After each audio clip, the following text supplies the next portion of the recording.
Lanjut. Nah, kalau dalam suatu sistem itu reaksi dilakukan pada tekanan tetap,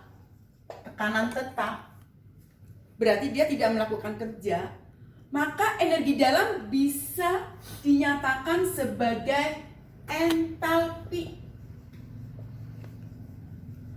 atau isi panas, head panas. Nah, sekarang berarti berapa besar sama dengan energi dalam, maka isi panas juga nggak bisa diukur.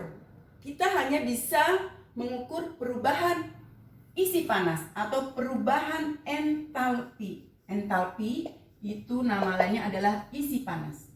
Nah, berapa besarnya perubahan entalpi adalah entalpi akhir, entalpi setelah reaksi, dikurangi entalpi awal, entalpi mula-mula, atau kadang disebut dengan H2 min H1.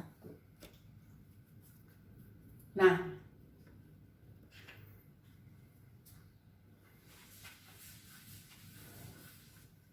suatu reaksi berdasarkan panas yang dihasilkan atau diserap itu dibedakan menjadi reaksi eksoterm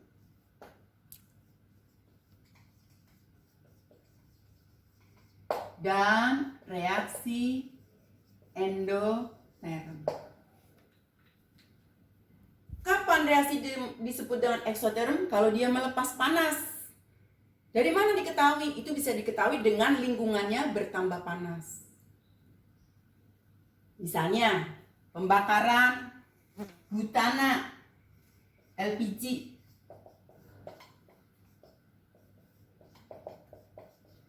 Plus panas. Nah, panas yang dihasilkan dari pembakaran kan misalnya merambat ke air teko, sehingga airnya lama-lama menjadi panas dan lama-lama menjadi mendidih.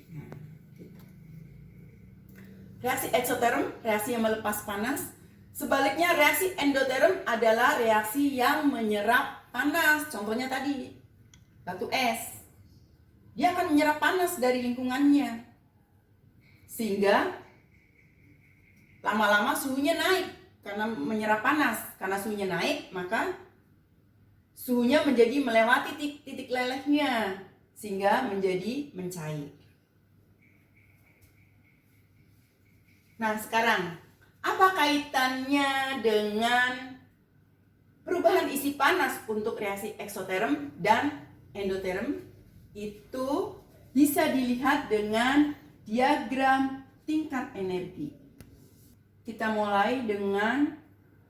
lanjut dengan diagram tingkat energi. Nah, penggambaran diagram tingkat energi tergantung reaksinya eksoterm atau endoterm. Untuk reaksi eksoterm yang melepas panas, berarti H2 lebih rendah daripada H1. Kalau ini reaksinya, nah, Ibu gambarkan reaksinya. Nah, lebih rendah. Contohnya reaksi karbon, reaksi pembakaran karbon ini menjadi CO2, gas. Nah, inilah H2-nya. Ini H1-nya. Karena dia eksoterm, maka H2 lebih rendah dari H1 dong, ya kan? Atau dengan kata lain, isi panasnya berkurang. Berapa berkurangnya? Ini yang namanya delta H, yaitu H2 min H1. Berapa? Yaitu dihitung berdasarkan berapa panas yang dihasilkan. Ternyata melepas panas min 393,5 kJ per mol. Lanjut. Nah, untuk kamu ketahui kenapa ini grafiknya naik dulu, inilah yang dimaksud dengan energi aktivasi. Apa itu energi aktivasi? Adalah energi minimal yang diperlukan untuk berlangsungnya reaksi. Bisa dipahami maksudnya? Kita ambil contoh. Karbon itu kan arang ya. Karbon kalau nggak dipanaskan, dia tidak akan terbakar. Tapi kalau dipanaskan, maka dia akan bereaksi dengan oksigen. Nah, proses pemanasan itulah yang dimaksud dengan energi aktivasi. Jadi energi yang diperlukan untuk terjadinya proses kimia. Lanjut. Bagaimana dengan reaksi endoterm? Endoterm artinya menyerap panas. Berarti isi panasnya bertambah dong. Isi panasnya bertambah. Jadi kalau misalnya tadinya di sini, nah tetap ada energi aktivasi. Nah, contohnya proses pembentukan etena, berarti 2C plus 2H2 gas, maka akan jadi etena gas. Ternyata diperlukan, nah berarti ini adalah H1-nya, ini H2-nya. Karena dia endoterm menyerap panas, maka H2 lebih besar dari H1 dong, ya kan? Dengan kata lain, delta H-nya plus bertambah. Berapa bertambah? Diketahui bertambahnya setiap molnya adalah 52,26 kJ per mol. Jadi kalau reaksi eksoterm karena dia melepas panas, maka isi panasnya berkurang. Dengan kata lain, delta H-nya min atau delta H-nya lebih kecil dari 0. Sebaliknya, pada reaksi endoterm dia kan menyerap panas, maka perubahan entalpinya, perubahan isi panasnya plus atau bertambah. Kalau yang eksoterm berkurang. Bertambah berarti lebih besar dari 0. Harganya positif maksudnya. Bisa dipahami ya? Lanjut. Sekarang, besarnya entalpi delta H itu merupakan sifat ekstensif. Apa itu sifat ekstensif? Waktu kelas 10 adalah sifat yang dipengaruhi oleh faktor luar, bukan faktor dalam. Jadi, berapa besarnya delta H itu tergantung pada jumlah. Ibu tulis tergantung pada jumlah zat. Contohnya, untuk pembakaran karbon diketahui memiliki harga min 393,5 kJ per mol. Per mol berarti setiap 1 mol karbon atau 12 gram. Nah, kalau karbon yang dibakar 5 mol, berarti panas yang dihasilkan 5 kali 393,5 kJ. Kalau yang dibakar karbonnya cuma 3 gram, kita tahu ARC kan 12. 3 gram berarti berapa mol C yang dibakar? 3 per 12, 0,25 mol.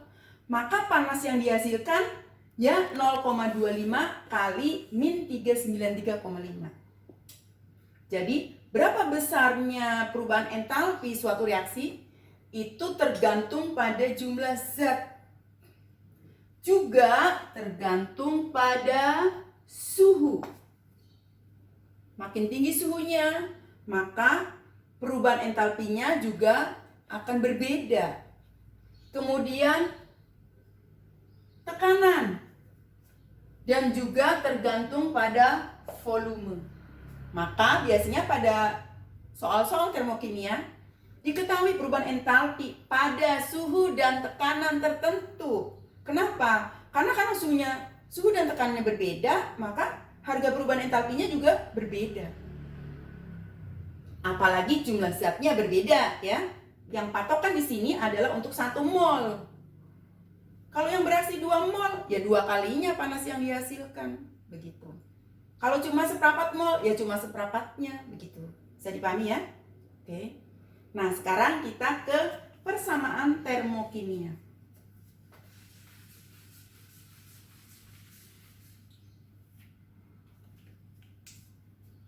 Waktu kelas 10 kita belajar bahwa karbon kalau dibakar akan menjadi CO2 gas.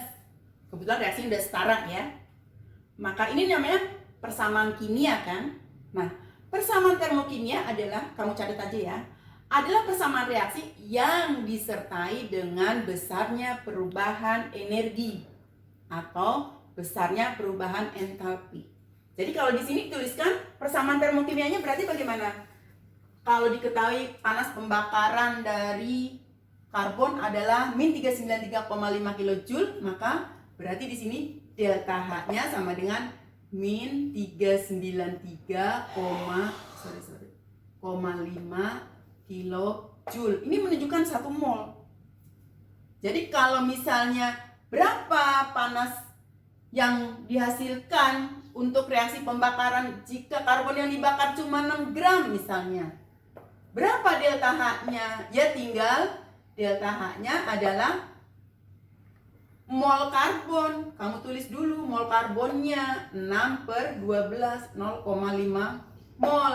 Maka delta H pembakaran dari 6 karbon adalah mol kali delta H pembakarannya, yaitu 0,5 kali min 393,5 kilojoule, separohnya gitu. Bisa dipahami ya? Lanjut. Nah,